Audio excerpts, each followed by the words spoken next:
Yeah, it's true. Nobody ever died. We just dropped the Earth suit, the avatar, and we slipped out of the physical and we've gone home to paradise, to euphoria. You can see those loved ones that have passed and they're on the other side and nobody ever died. I started with the fire department in the 70s, and by the time it got into the 90s, I had promoted a couple of times, and I was driving a fire engine, working at Station 11 in Santa Barbara. And there was a flu season. It was a stout one, and a lot of people were sick. And they came every 3 or 4 years. You'd have a strong flu bug. And we ran a call on this lady and went to her apartment. And we had to break in. We found her in the back, and she was really, really, really ill. And we kind of sprung into action. And I slid across the bed with the oxygen and was going to trying to get a mask on her. And she realized there was firemen all around her. And she let out this big sigh of relief because she'd been hurting for a couple of days. And I was taking a breath in as I was over her, taking a breath in as she did that. And I felt her warm breath go right into my lungs. And I looked at the guys like, oh man, that did it for sure. And they were like, yep, probably. And, we got her to the hospital and she turned out great. But we went on days off, and within a couple of days, I was super ill, super dehydrated, really high temperature. Um,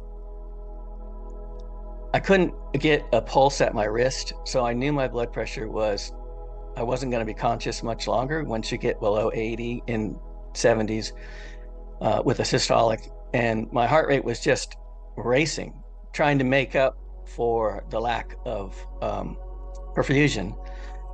And I called my sister for some help, and the fire department came and picked me up off the floor and gave me some IVs and got me to an ambulance to a hospital.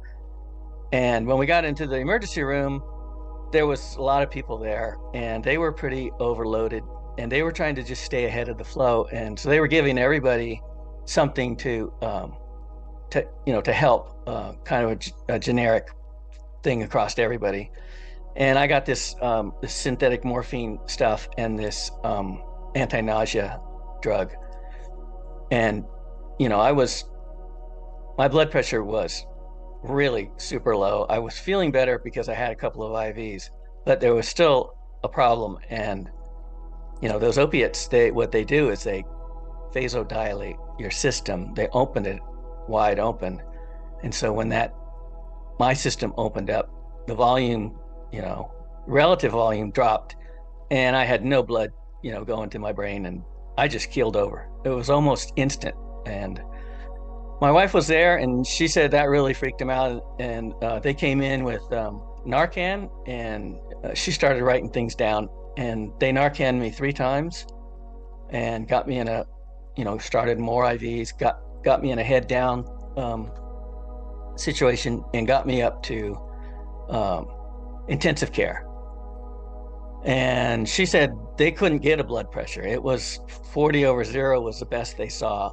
And, I was a big triathlete at the time. I did Ironmans and stuff. So in the morning, they, when everything sort of got back to normal, they said that probably saved your life, that you had this system that could, function with such a stress. So it was 3:30 in the morning, and I just keeled over, and I wasn't conscious of any of those things I just said. But sometime during the night, my up in as I believe it, up in intensive care, I left my body. And there's no doubt about that. When a person goes through that, it's not your imagination or a dream, or you have, Elvis has left the building, and the building is sitting in a bed, back in the hospital, and you're gone. And I was this huge, expanded cloud. I was this huge, amazing, euphoric balloon. Like I went on forever. And I was flying through this field of stars, and that's all I could call them for years. They were these colored balls, these orbs, and they all had different colors and, you know, sound coming from them, vibration, and they were all around, and they were super happy to see me, and they were like, it was like a welcoming. It was like I was being paraded through them, and they were all showering me with, with a greeting and a vibration. And as I was traveling through this star-filled realm, I was like thinking to myself, how in the world did I forget who I really was? I mean, I was absolutely me. You know, that voice we have in our head, that guy that's talking to us all day about what our plan for the day is going to be and what we like and what we dislike. And that guy was absolutely intact. It was a seamless transition, but I was somewhere else, and I was something else, something infinite. And I still had my sense of humor. The voice was still the same. Your listeners should understand that it is almost a seamless transition back to the other side, back to home. And there's nothing to worry about. It's remarkable how much we are in this, this testing ground, this hologram, this simulation, and that emotions are everything. That is the universe, is feelings and emotions. And back home, none of the low vibrational things are there. They just weren't. And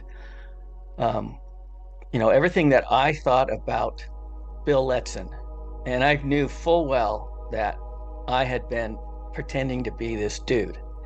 And this guy had all his ideas about how things should be, what his dislikes were, what his likes were, how the future's going to play out. And all that stuff was just gone. It was like I was playing dress up or something. I was playing a role. And the suit that I was in, it was like it felt like I'd been released from a hot, stuffy closet, and I'd been cooped up in there, and I was this huge expanded balloon, this cloud, and I was absolutely euphoric.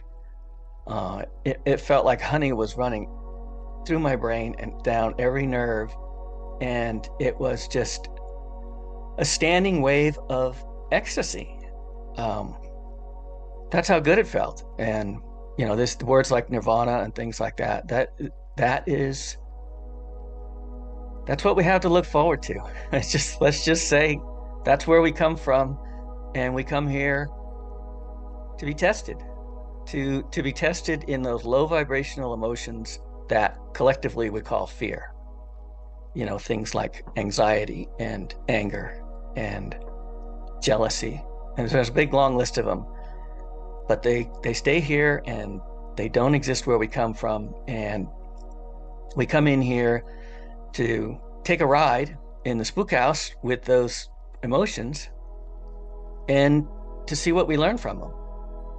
And it's like a game or a trick that we're playing on ourselves, to see how much we can grow, how much the quality of our core soul, whatever we call it, how much that can grow. And so, yeah, I was flying through this, and I loved it. And, this thing about Akashic Records, I was seeing all of these, like pages, like you spin a microfiche and you see pages of information, like, formulas and diagrams, lots and lots of math stuff. And that's the Akashic Records is available to everyone, and it's right there as we cross over. You're reconnected with it, and you don't have any questions. And that's what people are, they talk about that they had no questions, and they were filled with knowledge, and they couldn't bring any of it back.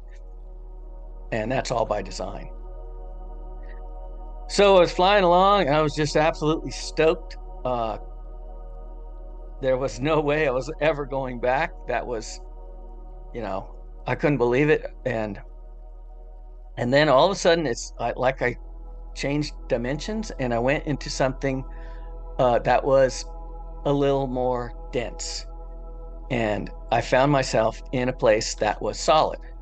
It was like a facility or a clinic. And there was equipment there. There was indirect lighting, and there were tables and beds, and it looked just like some sort of institution where things were done. And right in front of me were these three short little hooded guys in these dark robes. And they were overjoyed to see me. They were bouncing around and giggling. And I was trying to get sorted out there because it was very surprising. All of a sudden, I just like popped into this place. And they were looking at me and they were asking me questions like, how was it? What did you learn? What can you tell us? And they were giggling back and forth and bumping into each other. And one of them stepped forward and he took a long look at me. And then he turned to the others and he said, he doesn't remember us. And they all started giggling. And I was like, well, guys, I kind of remember something, but let me sort this out. I'm not sure. And they giggled uproariously.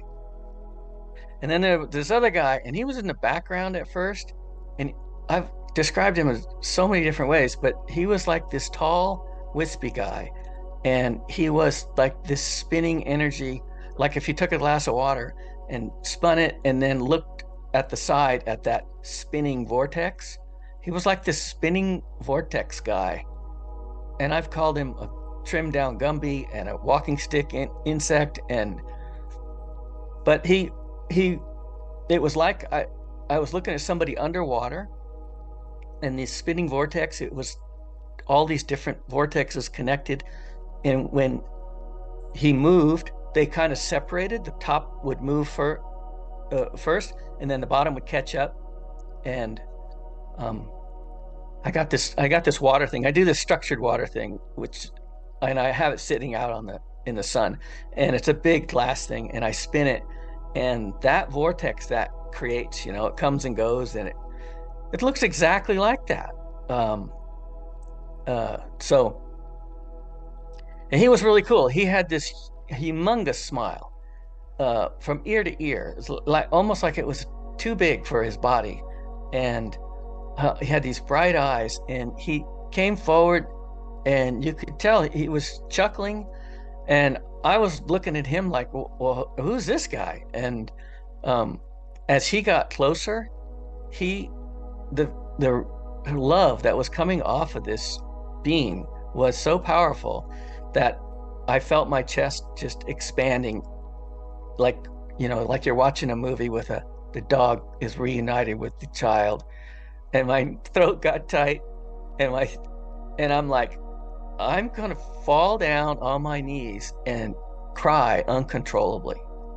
That's what it felt like I should do, because it was of love. Like this is why.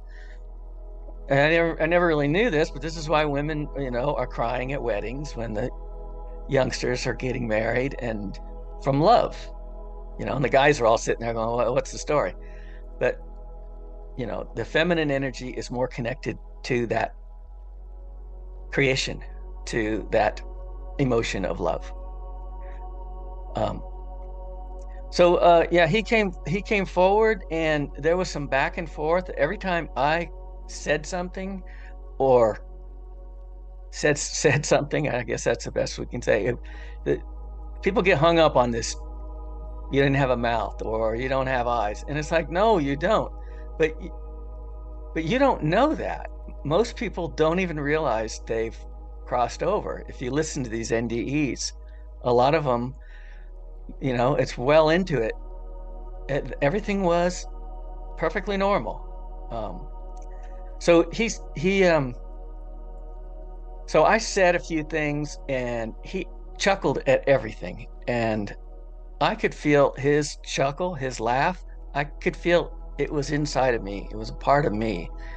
And I got the impression that that was like a father and a child.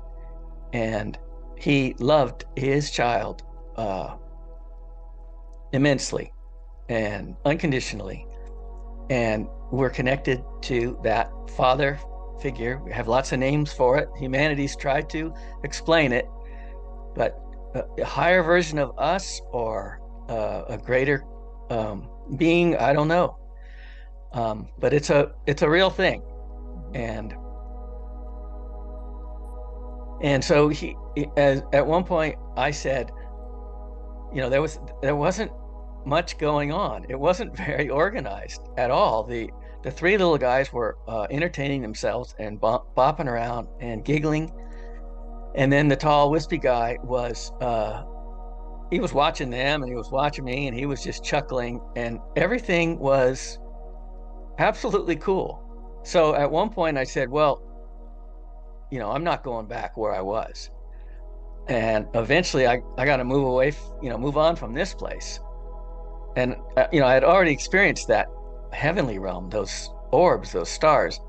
And the impression was that was a limitless dimension. There was nothing you couldn't do or be for as long as you wanted to do and be it. So I was ready to, check out of the facility as soon as they'd let me. And so I told them, well, I'm not going back there to Earth. That's for sure. That's never going to happen. So, I understand there's this review process. You guys want to get through that, and so I can get going. And he just cracked up. And I told a few stories, about different things, and nobody was really paying attention. They didn't care what I had to say. They were just humoring me. And then he finally goes, okay, that's enough. Time to go back. And it's like he was picking up a toddler, and saying, we're going to leave grandma's, you're going home. And I'm like, time to go back? What? And he says, yeah, you got to go back. And, I did the thing where I told him I was almost 40 and there's no reason to go back. And I told him a few other things like, I had lots of friends, but there was only my parents and my wife would be the only ones that would be fairly seriously impacted by my demise.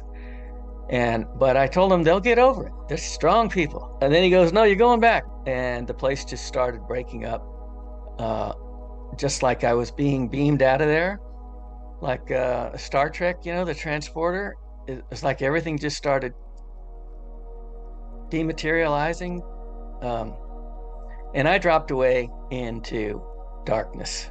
And when I say dropped, it was a drop in frequency. I was moving at a slower, lower, heavier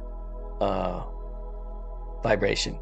And that was really clear that and it's a lot of people say descended, we descend into the material world and things like that. And it's a slowing down of the energetic beings that we really are. So yeah, I dropped away into darkness, and I was somewhere near my body, and however it was, all that, that we possess, the energy that we create here with our thoughts. We all carry trauma and drama, and these are energetic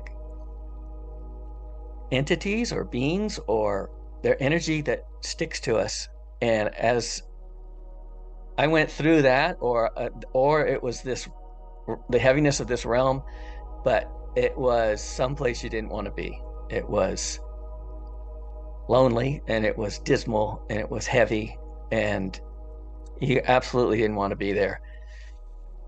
And then I woke up again in my body, and I noticed there was this whole thing where I was watching the equipment that I was hooked up to. I was watching the readouts, and I saw it climb over the next few hours. And I realized my pressure was back and a lot of my vital signs looked good on those. And so I sort of sat up, and the intensive care nurse walked by, and she'd been walking, they keep an eye on you. And she's like, "You're awake?" And I was sitting up looking around, and I'm like, yeah, I'm awake. I need to talk to you. And she goes, "Well, I gotta go tell the doctor. We didn't know what had happened to you or where this was going, or, you know, we didn't know what was going on." And I said, "Yeah, that's cool. You can go talk to the doctor. But first, what am I doing back here?" I was pissed. And I said, I was home. I made it out of here. I was safely home, and I was with my best friends that I'd known forever. And how is it that I got back here? When you're pulled away from that. That's why babies cry when they first come out, I think, is they're in this realization that, oh crap, I'm back here. And she was one of these gum chewing old nurses, and she said, "You fell out of it, escrow, and now you're back with us. And you need to get your head around that." As soon as the doctor came by, I was just like, blah, blah, blah, blah, blah, blah, where I was and who I saw and details about everything. And everyone was looking at me pretty funny. But I didn't care. I figured this is something people need to know. These other places are as real as here, even more so, because we're so connected to everything. And if I spent a week on the couch or something, and things got stabilized. Then I got back to work, and the guys started approaching me and saying, "Hey, we heard you had this wild thing. You know what?" And I didn't hold back. I told everybody everything, every detail. And after a couple of weeks, the guys in the office, the chiefs, are like, "Hey, dude, you need to zip it." And I did. I dummied up for about 15 years, and that was okay, because it was my personal thing. I didn't need to fix the world, and at the time I didn't see the need to. And after my NDE, I started hearing this counting all the time, and it was in groups of 4, and the 4 is stacked, and it was music. And music was music is mathematics. And I bought some drums, a few years later, and my wife's like, "What is wrong with you?" I said, "I think I can play these. Music just seems really easy." And she's like, "Well, what then? You gonna get in a band?" I'm like, "Yeah, get in a band." And she goes, "Are we gonna play gigs?" I said, "Yeah, play some gigs." And it's funny because, in a few months, I could play nearly any song. And then I was in some bands, and then some really professional guys were in a studio one day, and they said, "Hey, we want you in our band." And I'm like, "Yeah, you don't understand. I'm just this retired, this old guy that I've never had a lesson." And they said, whatever it is that, nails down that foundation of songs, whatever it is, the timing thing, the groove, whatever it is, you have it. And we went on. We played the state fair, and 1,000 people in the audience. And my wife, she just shake her head. She just goes, "I can't believe you." It was cool. And my friends would say, "How you're sitting there like an octopus. Every limb is doing something different, and you're just like talking to us." And I'm like, "Guys, it's just really easy. You see it in levels, and you just let the levels do their thing." The most interesting thing was, guitar guys are usually the talent in a band, and they'll say, they'd come in and they'd say, "Hey, I wrote this song the other night, and I'll get a recording of it so that you can work on it." And I'd go, "Oh, just go for it," and lay it down. And they'd start playing it, and I'd come in with the drums, and long as we kept eye contact, I knew when you needed to fill. I knew when there was a tempo break. I knew when there was a bridge. And he'd get done and he'd like, how did you do that? I said, I don't know. It's just there. And so, yeah, music's cool. Music, we are this creative flow. We're music and art and dance, and that's what we come from. And the divine plan is that we question who we really are, and we sit in nature and with stillness and silence, and we let go. We let go of the material realm, and the divine realm just comes flooding in. And that's what all of us can do it. A lot of our media culture is the answers to the big questions are there if you're ready to see them. People talk about the Matrix. One of my favorites is the Groundhog Day, where Bill Murray is kind of an a-hole, and then he learns to be kind and compassionate and put others first, and he gets to leave the town. And that's kind of our thing. We're here with these lives. Every day, every Groundhog Day he has is similar to every life that we have here. And we are learning to raise the quality of our core, and then we get to move on. Those messages are everywhere. The big push was that night I looked up at the sky and I made a very clear speech to the divine. And it was very obvious that we are in this veiled reality, and there are thousands of beings watching us all the time, rooting for us all the time, following us. And I just, I kind of pictured in my mind those three guys I'd seen years before, and a tall, wispy guy. And I just, from my heart, I just said, guys, what I have seen in the last couple of days, I had plans, but my calendar is clear. Whatever you need from me, I'm your man. And you just let me know. And I meant it. I meant it with my entire soul. And then I had this thing happen with this stars, and I was thinking to myself, what's going on now? This really powerful star-like vision, and it was going through me, and I started this vibration thing, and a lot of things happened after that. And I was talking to the spiritual leader of that community, and he said, you need to become familiar with the term Kundalini and pranic energy. And he was very serious. He said most people never understand what's going on. And so I did. I did Kundalini yoga, and I read up and looked. And there's a point where, when we accept the invitation, where the other side says, okay, that little seed of Kundalini energy that's in our bottom of our spine, it wakes up and it comes up through the chakras, and it can be pretty physically devastating, because it's stretching your central nervous system. It's opening it up so that you can feel and receive more information, more energy from the other side.